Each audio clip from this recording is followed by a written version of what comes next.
andito po tayo sa paggawa ng pagkain ng mga walang magawang kabataan. Po, pagkain sila.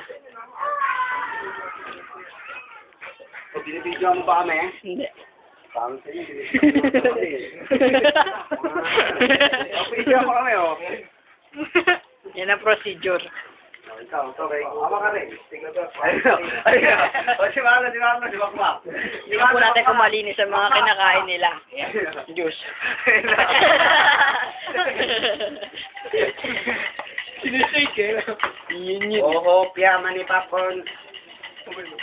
Sabi mo na dun. Labas si Marlon to. Lagay sa YouTube yan. Oo nga. Lagyan natin plastic.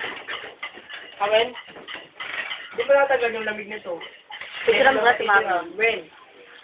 Yan lang Post, ako dito. post. Kaya, suwa ko paglalagay. Ang Yun yun paglalagay. Nang tang. Lagay mo sponsored by. Sorry na. Tama gawin. Sabi ba, Pakita ang brand. Ba yun, no?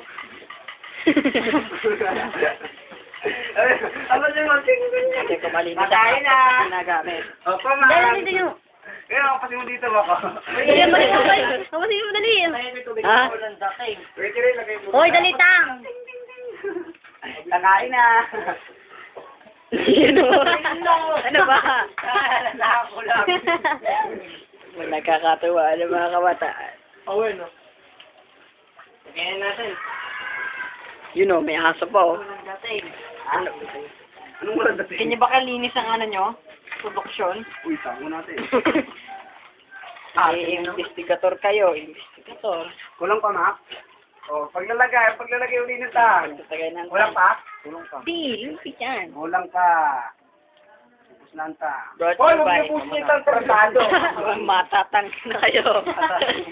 Matatang tayo pagdating sila. O sa itlog. May lagay mo. Ayan, tapos na niluto nila. Tangit. Yes, ayun pa. Tangit ang mga. Tatapon, no? Ano yung itlog? Hindi, may nagluluto ba ng kauban? Hindi ko naramdaman na ilagay. Hindi ko naramdaman doon. Ang hirap niya, sabi siya niya, tatlo bilhin yung itlog eh. Ilan ba, binili niya? Isa lang, di ba? Talagang hindi nararamdaman niya, nandyan lang yan.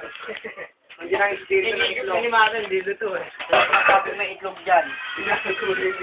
Hoy, dalhin niyo na dun yan. Dalhin niyo na sa labas yan. Hindi niyaya sila Raymart. Dami sila.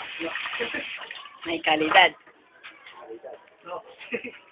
Lino po. Boy, dalhin niyo na sa labas to. Kailangan ng asukal.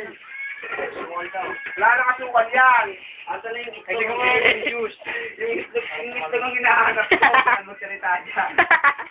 Binating nga eh. Inaano ko yun. Asa na nakapaloob dyan may water. Lahat ng itlog. Wala man lang tapas ng itlog. Dahil yun na sa labas siya mga yan. Sa labas. Gato. Mga apat na plato. Minigil bukas. Wala, kung blondine ito ah. Ayun o. Ito po ang magiging base camp ng mga kabataan. Maya. Walang balon eh. Haba na na exposure, ha? Ganun. Ano masasabi mo doon? Kunti pa lang kaya nalagay namin. Kain na. Hindi nga tayo na ano. No comment. Ang kusa, ang ano siya. Free tayo sa pagkain.